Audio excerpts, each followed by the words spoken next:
Bonjour et bienvenue sur Automoto. Non, je plaisante, c'est juste un clin d'œil à l'excellent mais inimitable Max Fontanier qui officie entre autres pour la chaîne Automoto et sur sa chaîne YouTube Max Reportage, comme vous le savez. Vous l'aurez compris les amis, aujourd'hui j'essaye la nouvelle R1250 RT de BMW. Je vais évidemment pas vous faire la liste de toutes les données techniques qui clairement est longue comme le bras. Sachez juste qu'on peut maintenant répliquer la cartographie de l'application GPS BMW directement dans l'écran et que c'est juste hyper cool, même si on peut pas utiliser son smartphone pendant ce temps-là. Pour le reste, bon, je préfère rentrer très vite dans le vif du sujet parce que 300 km à faire entre 8h30 ce matin et 17h30 cet après-midi, heure à laquelle je dois monter dans la navette en direction de l'aéroport. Et tout ça en vous ramenant, je l'espère, de belles images. Ça laisse pas le temps de reprendre un café, quoi. Ah, donc on va pas mollir parce que malgré tout, je compte bien l'emmener la bête, faire un petit tour en montagne, enfin quelque chose qui y ressemble. Et avant ça, bien sûr, parce que c'est la routière de BMW, je vais me faire violence et commencer ce test en l'emmenant dans son espace de jeu favori.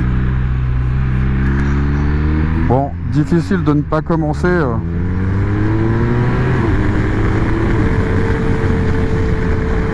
sur l'autoroute avec une telle machine. Par contre, ce que je vais faire tout de suite, bah, c'est ça en fait, c'est monter le pare-brise. Et là, d'un seul coup, top confort, plus un poil devant, c'est très agréable. Et là, je profite à fond de cette 1250 RT 2021. Là, je suis en mode dynamique parce que le mode road est un petit peu souple pour moi. C'est sûrement très bien quand on roule à deux, un petit peu chargé, qu'on n'a pas envie d'être malmené par la suspension. Parce que évidemment, ça adoucit beaucoup les choses. Mais ouais, j'ai une petite préférence effectivement pour le mode dynamique en ce qui concerne ce châssis. Sur l'autoroute, c'est assez étonnant de facilité, de simplicité, de sérénité, j'ai envie de dire, quand on est au guidon de cette moto. C'est vrai que l'autoroute, étonnamment, je le perçois de façon assez différente. C'est vraiment, il y a un côté pullman là, assez étonnant. D'ailleurs, je vais mettre le régulateur de vitesse comme ça, bah, je suis tranquille. Évidemment, un système de régulateur de vitesse adaptatif. Je peux gérer ici la distance que je veux en ce qui concerne le véhicule qui se trouve devant moi. Je vais jusqu'à 120 mètres.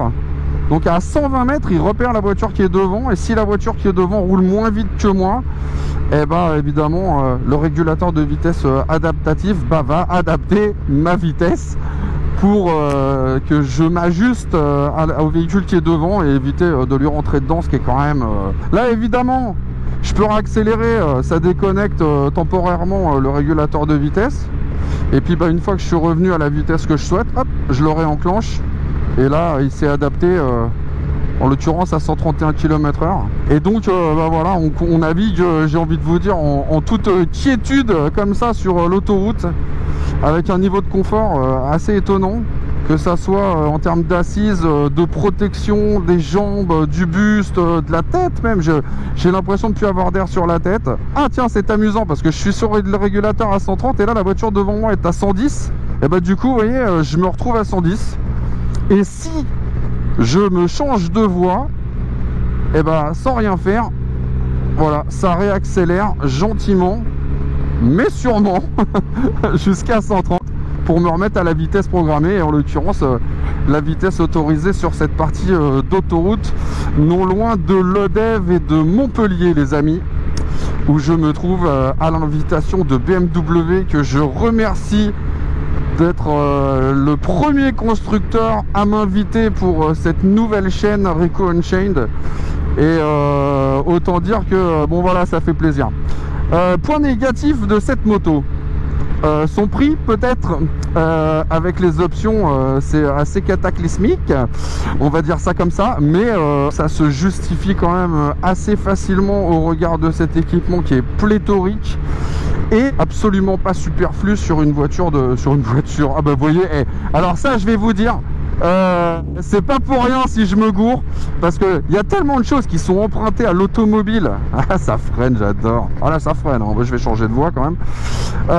Il y a tellement de choses qui sont empruntées à l'automobile, à commencer par ce régulateur de vitesse adaptatif qu'on a déjà vu dans l'automobile, et notamment dans les automobiles BMW. Mais par exemple, l'écran que vous voyez devant, qui fait, alors attendez, je sais même plus combien, 15 pouces peut-être, ou 17,5, je ne sais plus. En tout cas, figurez-vous que vous trouvez le même dans une série 1 ou dans un Z4 aujourd'hui chez BMW. Et ces transferts de technologie qui s'opèrent entre la voiture et la moto dans les marques qui conjuguent ces deux moyens de locomotion ou de plaisir, selon la façon dont on l'utilise, eh bien c'est assez fascinant parce que c'est vrai que là j'ai pratiquement l'impression d'être dans une petite voiture. C'est ça qui est génial. Non mais attendez, quand même, hein, 25-26 000 euros je crois. Bon, il faut quand même qu'il y ait du confort, hein. Et là en l'occurrence du confort, ça on a à revendre. Et quel bonheur. Oh là là, c'est un plaisir sur l'autoroute. Vous voyez, ça me réconcilie avec l'autoroute, ça me réconcilie, hein, sans les mains, tellement ça me réconcilie. J'ai l'impression d'être assis devant ma PlayStation. Je vous jure, c'est incroyable. C'est d'une rigueur, et d'une douceur aussi. J'ai l'impression d'être sur un tapis volant, quoi. C'est vraiment impressionnant. Alors c'est bourré d'options. Alors maintenant il y a des raccourcis là, par exemple sur le côté. Vous avez un raccourci direct vers la navigation, un raccourci vers les poignées chauffantes, les choses comme ça. On allume, on éteint la radio. Enfin voilà, ça a été bien pensé. Avant c'était essentiellement la radio là qui se trouvait sur le côté. Maintenant c'est un petit peu plus précis que ça. C'est vraiment des raccourcis. Honnêtement c'est bien fait. J'ai pas arrêté de m'en servir de la journée, donc je vais pas vous dire le contraire. Bon, la sono, c'est pas la peine que je vous fasse écouter, ça sert à rien, là on n'entendra que dalle. Déjà, si vous m'entendez, c'est bon, déjà c'est un rare moment de bonheur et je sais que vous m'en remerciez, mais non, parce qu'à la vitesse où je roule, je serais pas surpris qu'il y ait quand même pas mal de vent dans le casque. Si c'est pas le cas, franchement, ça sera de la chance. Voilà, tiens, c'est ici que je tourne. Non, bon, écoutez, voilà, pour l'instant, c'est vraiment une moto qui donne entière satisfaction sur l'autoroute, il n'y a pas photo. Reste à savoir maintenant ce que ça peut donner sur les petites routes, parce que bon, c'est pas léger quand même, hein. C'est pas léger, alors ça lui donne beaucoup de stabilité, etc., un certain maintien sur l'autoroute, et c'est fort agréable. Mais sur la petite route de montagne avec un petit peu de virage, alors là ça va peut-être pas être la même limonade comme on dit. C'est là qu'on découvre qu'en fait cette grosse et lourde moto ne le semble pas tant que ça. Dès qu'elle est en mouvement, elle est vraiment hyper bien posée sur ses appuis. Il y a un train avant qui est hyper solide, et on peut se servir du frein arrière. C'est un vrai bon ralentisseur qui permet de bien asseoir la moto. Le frein avant est d'une puissance, c'est assez considérable, et étonnamment je la trouve assez agile, quoi, alors qu'effectivement son poids se fait rappeler de temps en temps parce que évidemment au moment des freinages il y a un sérieux transfert de charge qui s'opère. Mais alors dès qu'on a mis la suspension, dès qu'on est passé en mode dynamique, alors là, on a une suspension qui est impériale, elle plonge quasiment plus, contrairement à ce qui se passe lorsqu'on est en mode road, où elle est vraiment très très confortable. En mode dynamique, disons que ce mode porte bien son nom, parce que d'un seul coup il révèle une moto hyper maîtrisée.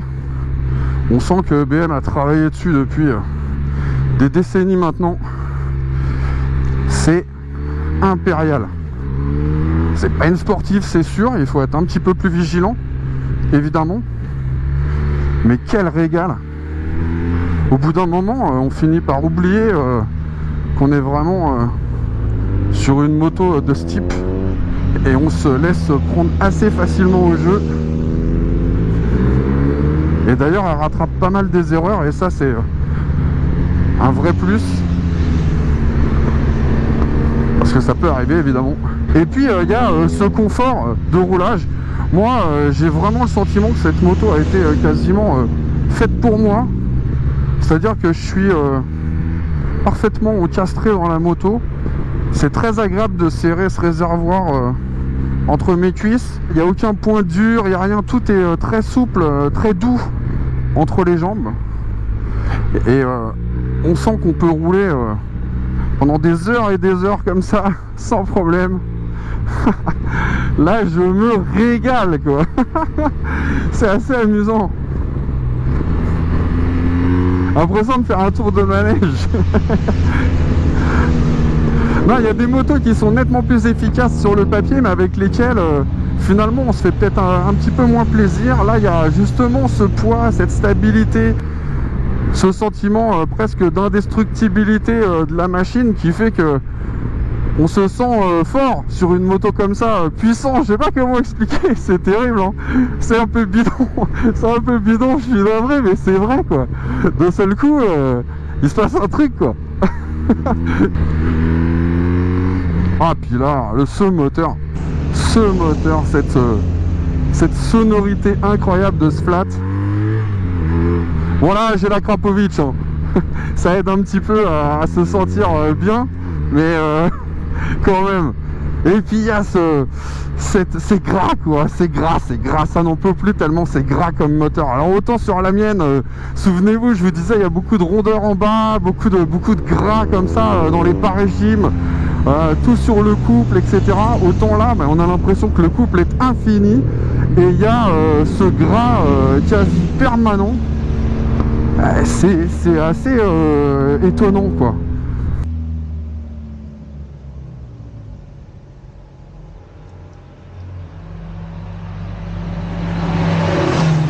Pas de panique, j'étais en mode éco, le nouveau mode qui permet de gérer au mieux sa conso. Disons que par rapport au mode dynamique, c'est plus doux,